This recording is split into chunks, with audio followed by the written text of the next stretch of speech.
Hey guys, Carl here, and in this vlog I'm going to show you my new car that replaced my 2014 Focus ST. This is my new 2017 Mustang Ecoboost. So I'll just do a basic walkthrough of the car and what I've done with it so far, and talk about what I may or may not do with it in the future. So to get started, we'll talk about the key fob itself. It's quite nice and much more detailed compared to the ST's key. Of course, you get lock, unlock, double tap for the trunk and your alarm. And you have a nice little Mustang medallion on the back. Now, as with most and pretty much all new Fords, it comes with a proximity key sensor with a touch to lock and sensor on the back to unlock. Now, my car is a base model because I'm not a fan of leather really, and cloth is just a lot nicer year-round for me. I've got the Recaros bucket seats, the cloth model, and I've also got the enhanced security package, which came with an electronic steering wheel lock, wheel locks, and other perimeter sensors that will go off if someone gets too close to the car, puts too much pressure on the car. So, let's get inside.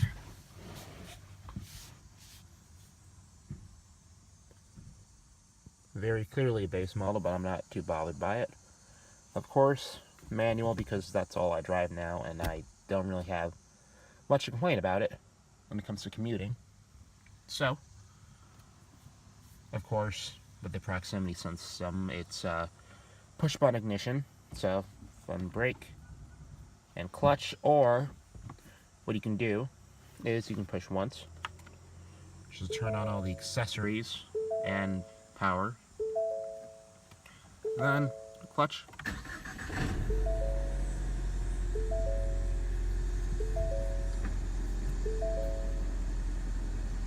Of course, it's not the V8 one. I'm not bothered by that one bit. So, with the performance pack, you get these nice oil pressure and vacuum boost gauges.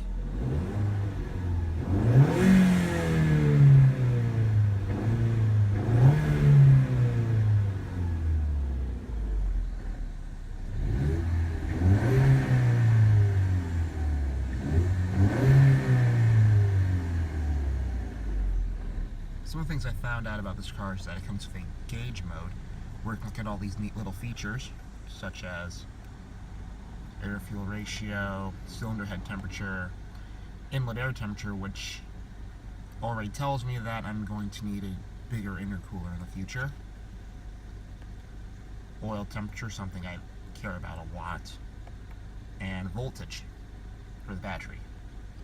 I find that having these gauges is simply awesome from performance and diagnostic standpoint. You also got your trip, fuel, that kind of stuff. Of course, since the car only has 350 miles on it, I haven't driven it that much. MPG, if I don't really care about that much, is really poor. It has track apps. Unlike the GT model, it doesn't have line lock, but you can do a burnout without line lock, honestly. Driver's assist, like auto engine off, I'm not sure what that does, or hill start assist, don't really care for that. And other settings, I've got base radio and stuff, so nothing fancy, or not my Ford Touch or Sync 3, because I don't really care for having a big fancy touchscreen in my car. I prefer actual tactile buttons and switches and that kind of stuff. Of course, I said 6-speed manual, and the throws are really crisp and really sharp, and just all around the shift throws in this car are much better than the ST stock. This almost feels like a short shifter from the factory compared to that ST. And I guess I'll show you guys around the exterior of the car and show what else my car came with. Of course, the car is going to chime because it's proximity key, So, with the performance package, it came with these black 19-inch wheels riding on 255 Pirelli P0 summer tires. So I'm going to have to get a pair of, or actually a set of winter tires eventually. But I'll wait. As I Notice that 255/40s all around. And just let's take a minute to appreciate the fact that Ford brought back one of the best traditional Mustang colors. This grabber blue is just simply amazing in person. It's not as vibrant or as, I want to say, well, it's not as vibrant as metallic color, but even so, this color is everything I hoped it'd be and more. I never got to see it in person when I ordered the car, so now that I have seen it in person, I am just awestruck by it. This is a beautiful color. The performance package also comes with quote-unquote unique chassis tuning, a bigger radiator, and bigger brakes. Another little performance goodies. Of course, you guys know the goodies. 2.3-liter Ecoboost, 310 horsepower, 320 pound-feet of torque. Other than that, I love this car, and it's better than the ST in every single way that I'd hope it would be. So, let's get some exhaust clips going, and I'll finish off with what I plan to do with the car. So let's go.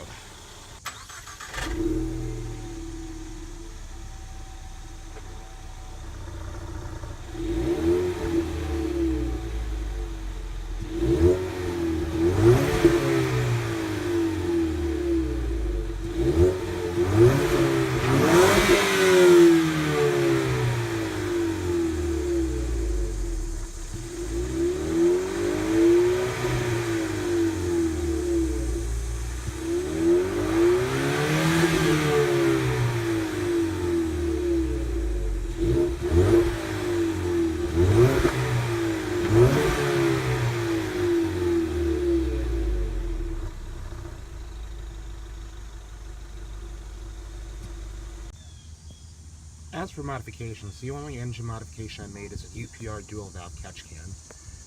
This catch can connects to the turbo inlet pipe right there, and the clean and dirty side of the PCV valve in our system. So it connects to right after the throttle body and somewhere along the intake, which will allow for any extra oil that gets dumped into the intake because of the stock PCV system to be caught into the can and overall help the longevity of the motor and for future use.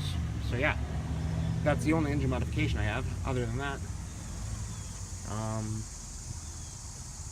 the other thing I'll talk about later on is the Diode Dynamics LED XP80 bulb that I replaced the stock incandescent repulsor bulb with. And I'll have a video showing the differences later on. But for now, it's just going to be basic maintenance and keeping it stock until I see fit that I actually want to change something. So until then, this is the new car, and yeah.